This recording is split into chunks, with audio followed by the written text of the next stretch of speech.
kita lihat memang pertama tentunya kelapa sawit dan turunannya itu menjadi utama ya.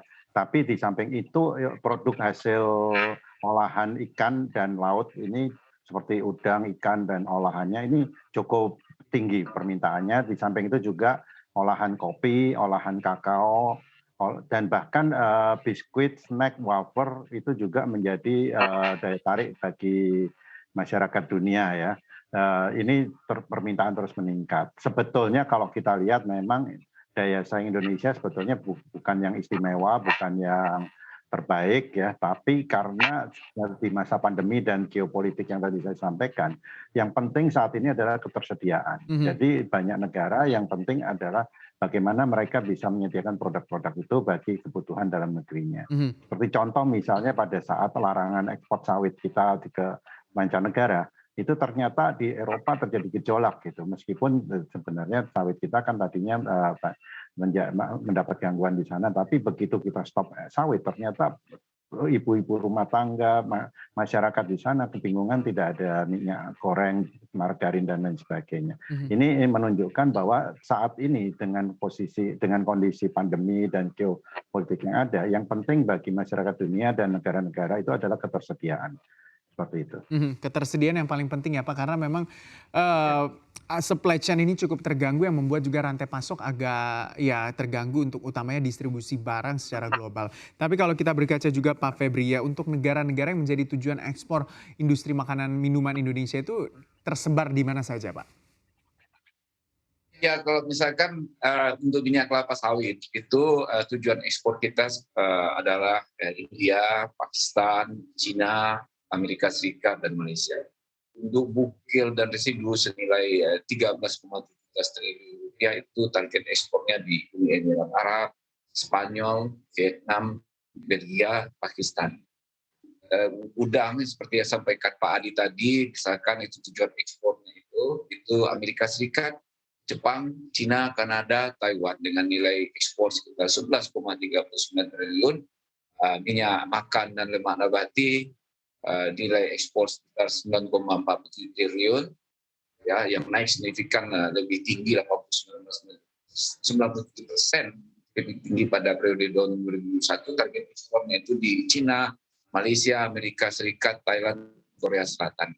Nah, memang yang di antara itu semua Cina memang yang mengimpor atau tujuan ekspor produk industri makanan minuman itu mencapai 34,15 miliar US dollar atau 20,47% dari total ekspor industri makanan produk makanan minuman.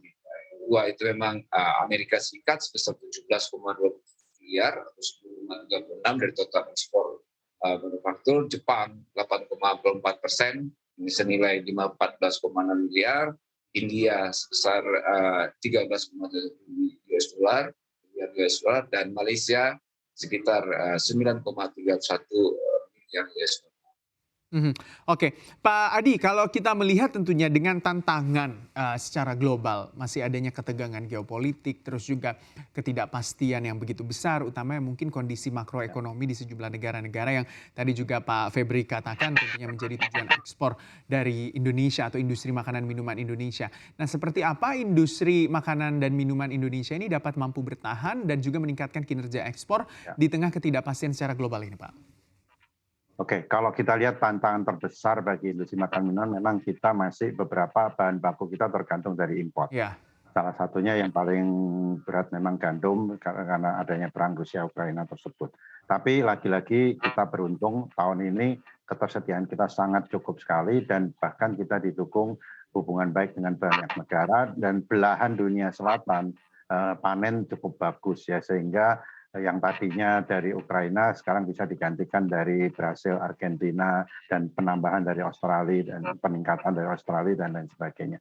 Jadi di satu sisi di belahan utara terjadi masalah, di belahan bumi selatan cukup baik dan ini sangat mendukung. Demikian juga komoditi-komoditi lain kita masih punya hubungan baik dengan banyak negara sehingga masih bisa tersedia. Nah, memang tantangan tahun depan ini yang harus kita siapkan. Sehingga tidak salah kalau Presiden menginstruksikan untuk fokus beberapa komoditi untuk menunjang ketersediaan bahan baku, khususnya bahan baku karbohidrat yang difokuskan oleh Presiden, antara lain sorghum dan lain sebagainya, untuk substitusi. Dan tapi kita harus siap untuk menghadapi yang terburuk. Oleh sebab itu potensi lokalnya harus digali. Kemudian tantangan yang lain adalah masih logistik. Jadi kita juga harus berhati-hati karena logistik ini sangat rentan sekali, perubahan sangat cepat sekali, dan bahkan tahun lalu atau awal tahun ini tuh biaya logistik sangat tinggi sekali karena ketersediaan kapal sangat tidak seimbang antar in out-nya di banyak negara. Nah, ini harus diantisipasi juga supaya tidak terjadi gejolak, terutama ketersediaan seperti itu.